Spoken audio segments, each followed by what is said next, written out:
Welcome back to our channel English माध्यम के platform पे मैं हूँ आपकी एडुकेटर प्रियंका ठाकुर और हम सॉल्व कर रहे हैं editorial based practice exercise. Start करते हैं आज का session with thought of the day, that is if you want to succeed then focus on changing yourself and not others.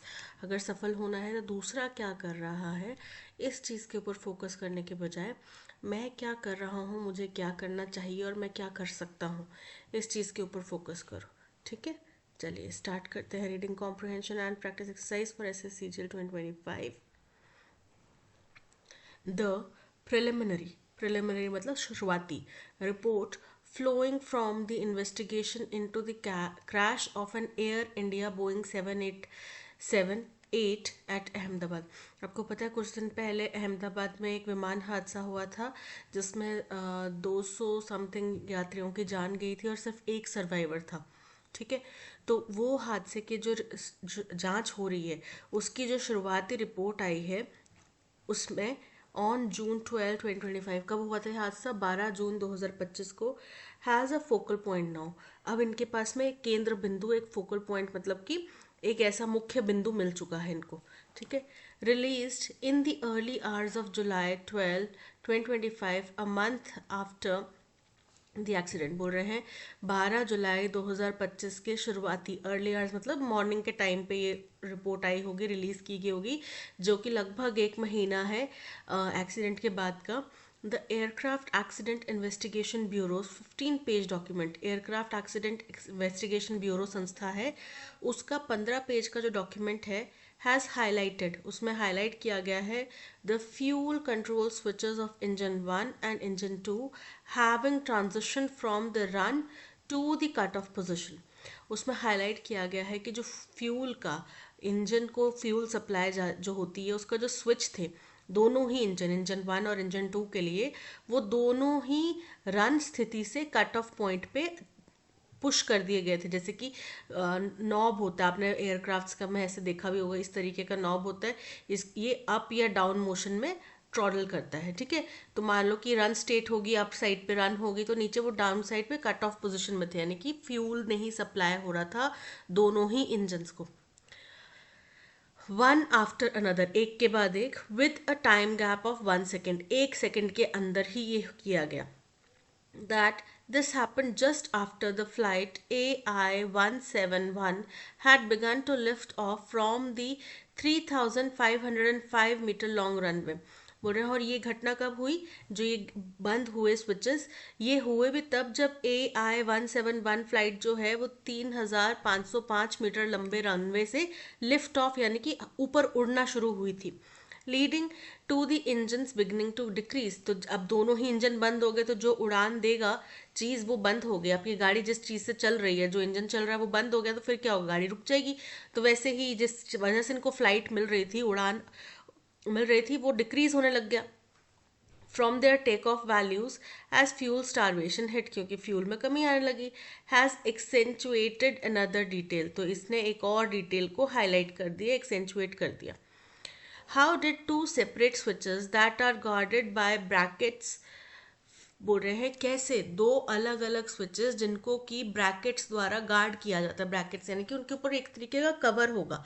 ठीक है, feature a metal stop locking mechanism, जिसके अंदर metal stop locking mechanism है, and have separate systems for redundancy move to cut off, और दोनों के ही अलग अलग सिस्टम है रिडंडेंसी के, एक्स्ट्रा स्टेप्स है उसके अंदर, अगर उनको कट ऑफ में मूव करना है तो वो दोनों ही एक साथ कैसे हो गए, एंड वाई, और क्यों हुए।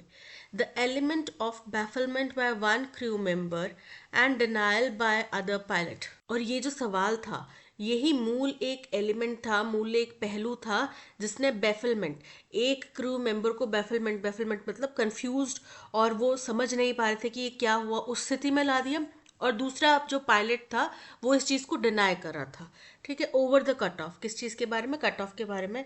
हैज़ कंपाउंडेड द इशू, अब इस बात ने कि एक तो पायलट कंफ्यूज था, दूसरा मना कर रहा था, तो अब ये समस्या बढ़ गई कि दोनों ही अगर एक कंफ्यूज है दूसरा मना कर रहा है, मतलब दोनों ने नहीं किया, तो किसने किया, वो भी चंद सेकंडों में, कोई अंदर आया या नहीं आया, कैसे पता चलेगा, right.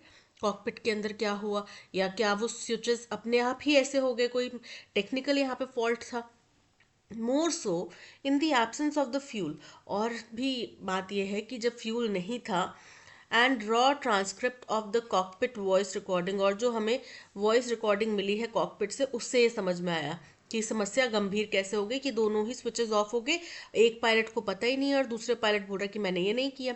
However, in the midst of the crisis, अब इसी क्राइसिस के बीच में what must be acknowledged, जो चीज़ हमें स्वीकार करनी चाहिए वो क्या, वॉज अ डिस्प्ले ऑफ एयरमैनशिप की दोनों ही पायलट्स ने अपना यहाँ पे बेस्ट यहाँ पे दिखाया है, अपना डेमो दिया है, पायलट का प्रयास दिया है।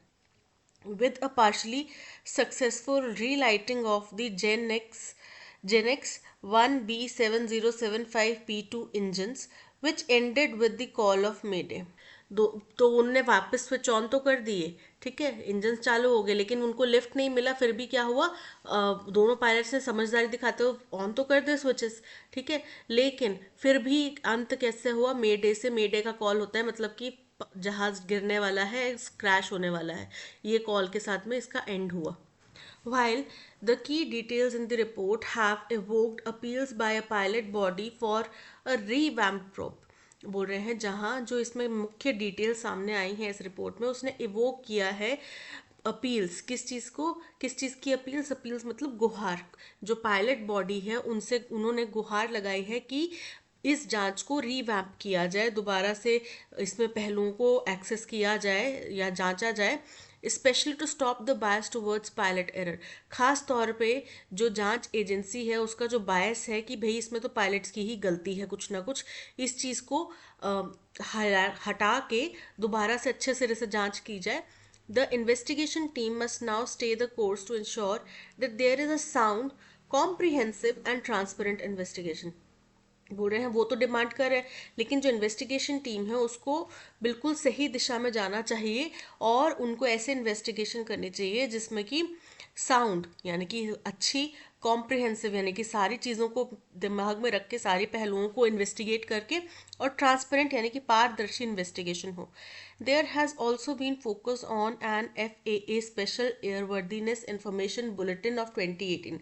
बोल रहे हैं कि एक और चीज़ के ऊपर भी फोकस किया गया है, FAA का special air worthiness information bulletin 2018 का, उसमें भी उसके ऊपर भी फोकस किया है, that concerns the potential of disengagement of the fuel control switch locking feature, जिसमें कि चिंता जाहिर की गई है कि संभावना है कि जो fuel control switch locking feature है वो डिसएंगेज हो जाए, यानी कि वो अपने आप खराब हो जाए, वो काम ना करे, and applicable to Boeing 787 aircraft family.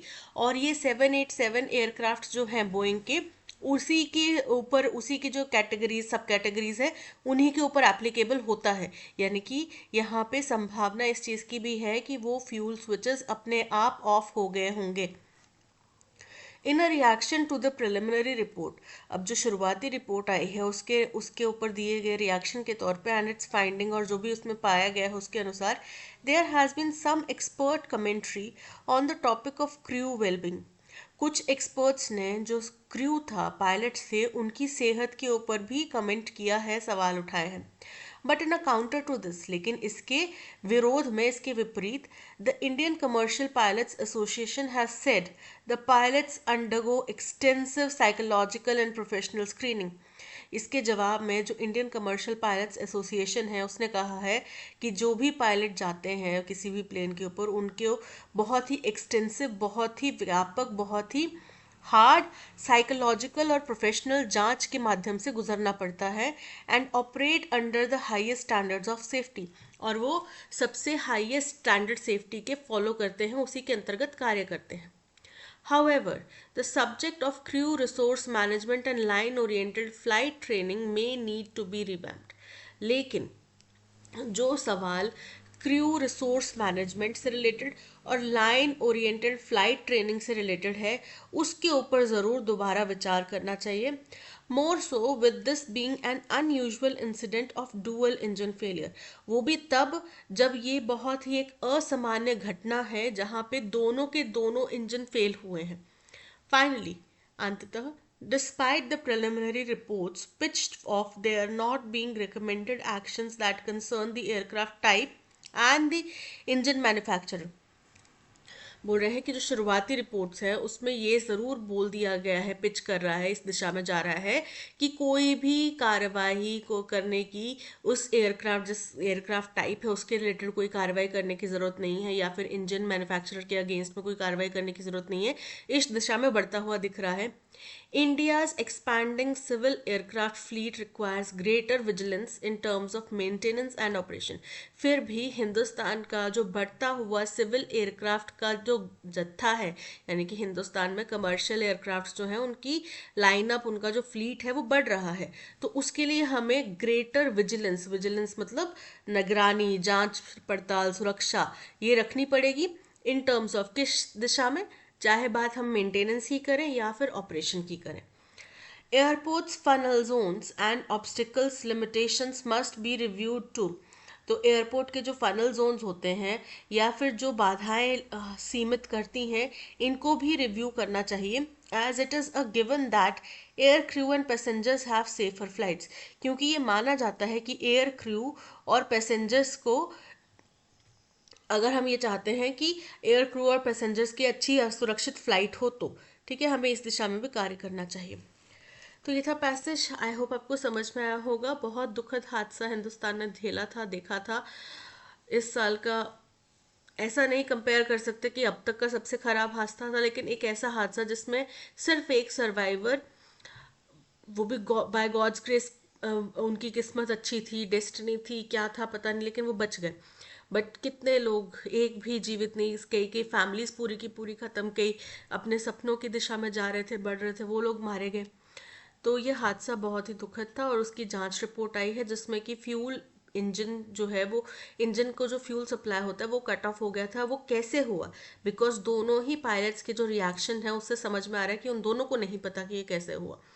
और सवाल उठाए जा रहे हैं कि पायलट्स की क्या हेल्थ सही थी, मेंटल हेल्थ सही थी, इस चीज़ के ऊपर भी सवाल उठ रहे हैं कि किसी ने गलती से कर दिया और उसको पता ही ना चला वो इस मानसिक स्थिति में था या नहीं था, दोनों पायलट्स में से कोई भी एक।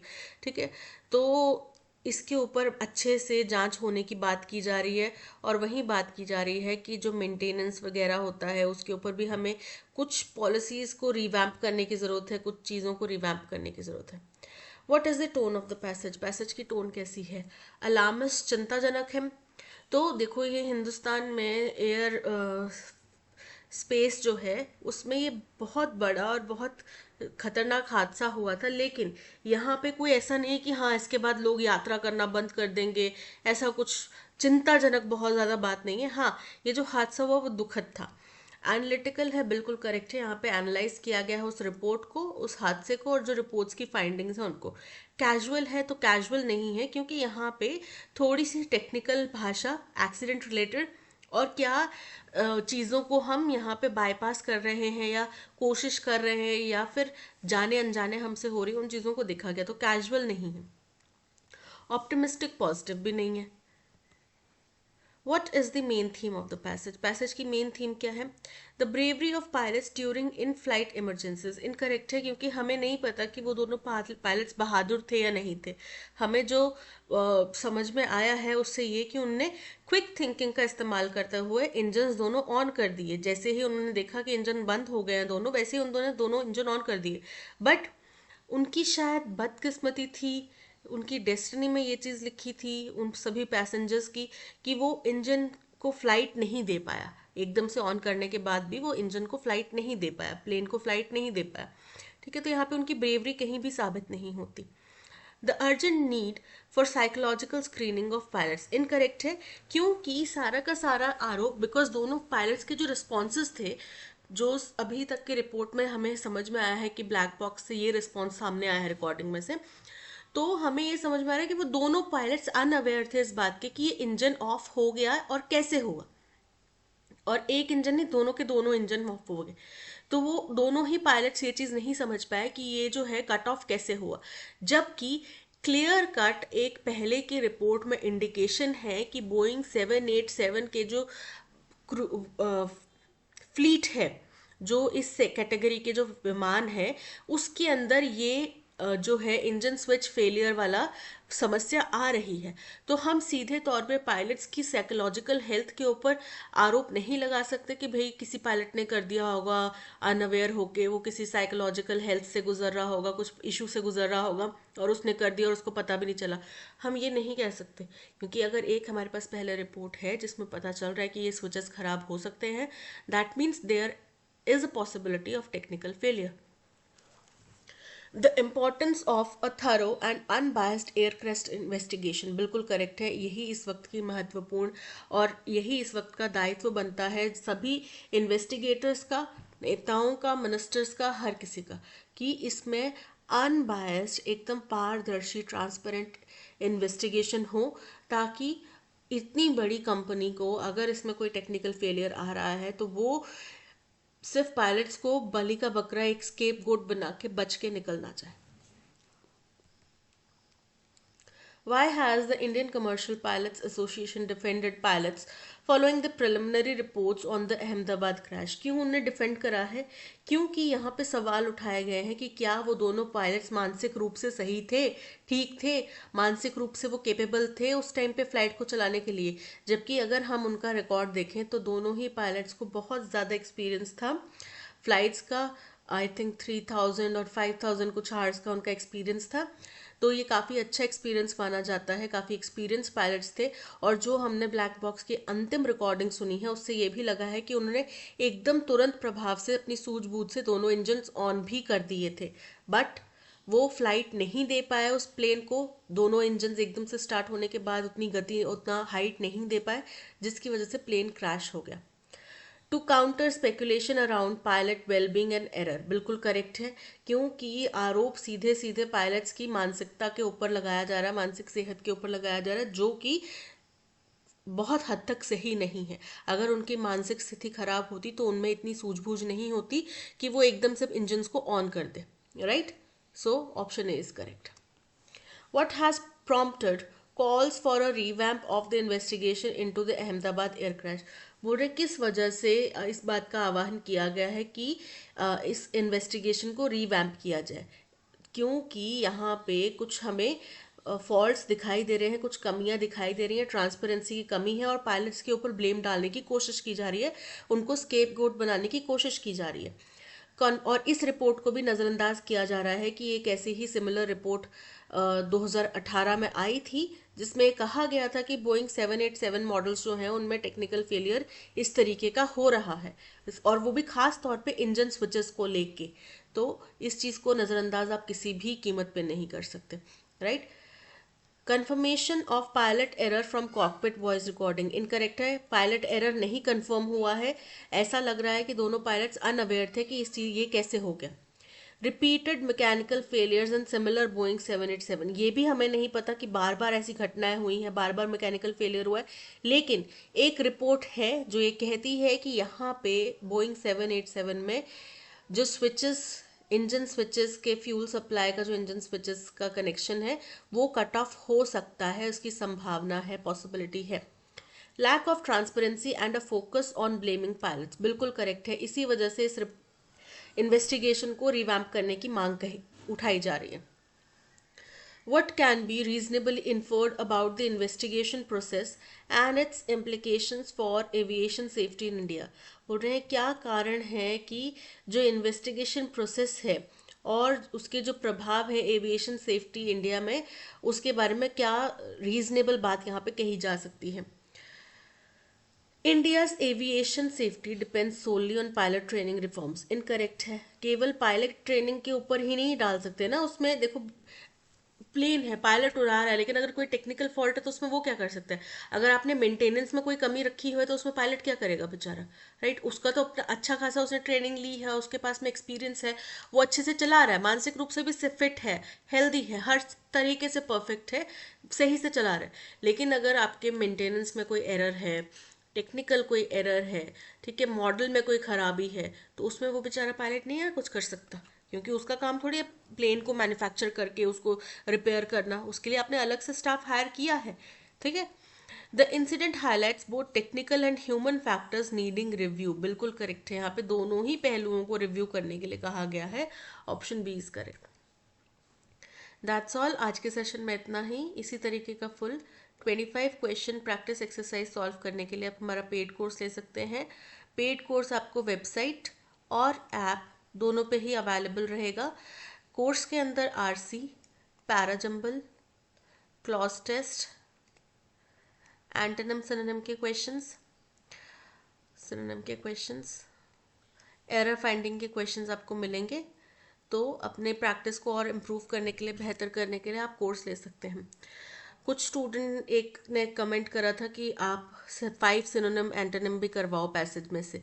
तो जब आप इन पैसेज को डाउनलोड करेंगे, इनकी पीडीएफ, तो आपको उसके अंदर वोकैब मिलेगी। वोकैब पढ़ने पर आपको खुद इसके एंटोनिम सिनोनिम समझ में आएंगे। हर चीज़ की स्पून फीडिंग नहीं हो सकती, पॉसिबिलिटी नहीं है। आपको जब तक इसको खुद नहीं पढ़ेंगे वोकैब को, तब तक आपको याद नहीं होगी। ठीक है, तो वोकैब जितना हो सके खुद पढ़ने की कोशिश करो। जहाँ नहीं समझ में आता वहाँ वीडियो लेक्चर की सहायता लो। ठीक है, thank you so much for watching. Content पसंद आया हो तो लाइक, शेयर और सब्सक्राइब ज़रूर कीजिएगा। मिलते हैं नेक्स्ट सेशन में। Till then keep learning and keep practicing. Bye bye.